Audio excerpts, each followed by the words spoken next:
Assalamualaikum warahmatullahi wabarakatuh. Halo teman-teman semua, melalui video ini kita akan sama-sama belajar mengenai keragaman karakteristik peserta didik di sekolah dasar.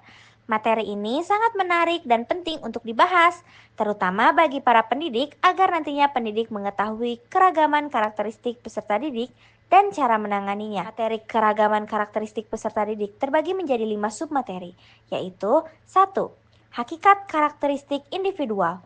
2. Karakteristik yang berkaitan dengan kemampuan awal dan aspek psikomotor. 3. Karakteristik yang berkaitan dengan latar belakang dan status sosiokultural. 4. Karakteristik yang berkaitan dengan perbedaan-perbedaan kepribadian. 5. Manfaat mengetahui keberagaman karakteristik peserta didik bagi guru. Selanjutnya, mari kita simak penjelasan berikut ini. Pertama ada hakikat karakteristik individual. Karakteristik individual adalah ciri unik yang membedakan individu satu dengan individu lainnya. Karakteristik individual ini merupakan keseluruhan perilaku dan kemampuan individu sebagai hasil pembawaan dan lingkungan. Yang termasuk dalam karakteristik ini yang sifatnya beragam dan berbeda setiap individu.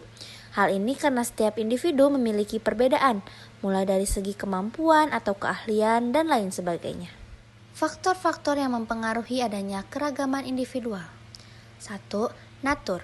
Karakteristik ini merupakan karakteristik bawaan sejak lahir yang berasal dari keturunan dan bersifat ilmiah. Yang kedua ada nurture. Karakteristik ini merupakan hasil yang diperoleh dari pemeliharaan atau pengasuhan dan juga faktor lingkungan yang dapat mempengaruhinya. Selanjutnya, karakteristik yang berkaitan dengan kemampuan awal atau prerequisite skill dan aspek psikomotor. Yang pertama adalah intelektual.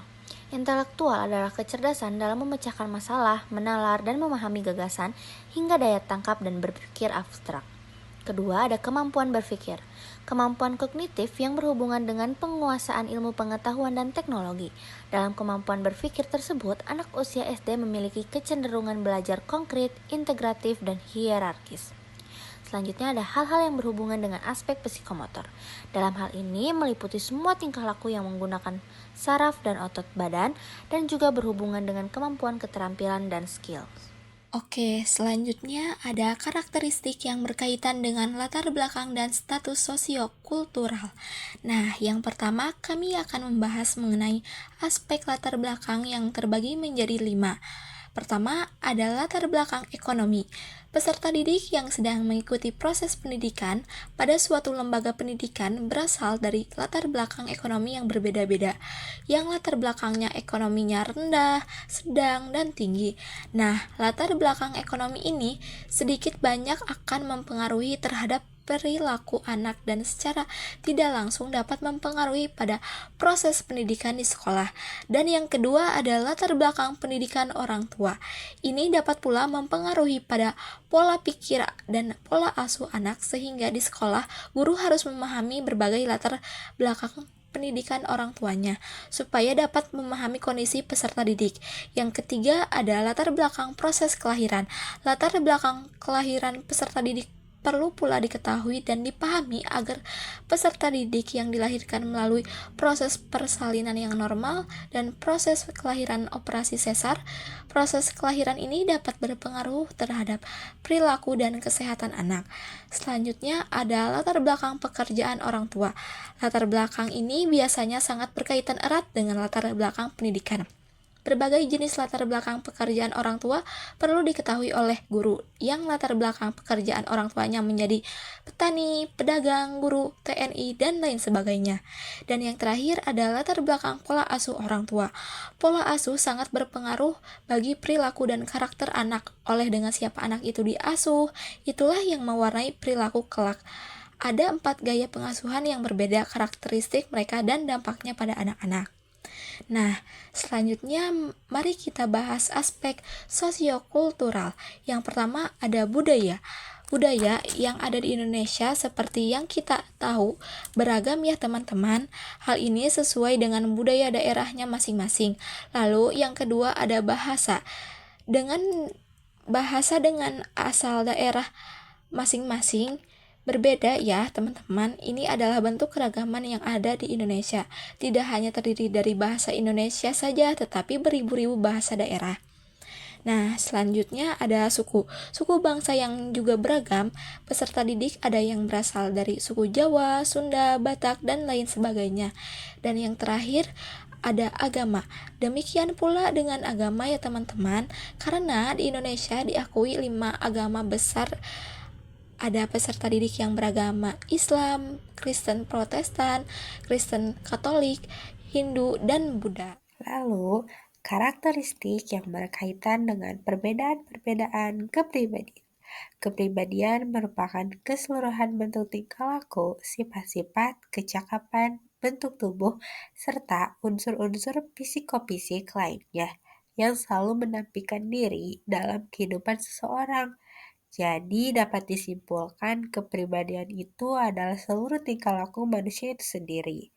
Menurut Lawrence Littauer, ada 4 macam tipe kepribadian, yaitu sanguinis, yang mana orang dengan tipe kepribadian sanguinis ini adalah orang yang optimis, ceria, dan suka bersosialisasi. Lalu koleris, orang dengan tipe kepribadian koleris ini adalah orang yang kuat, tegas, dan suka mengambil keputusan.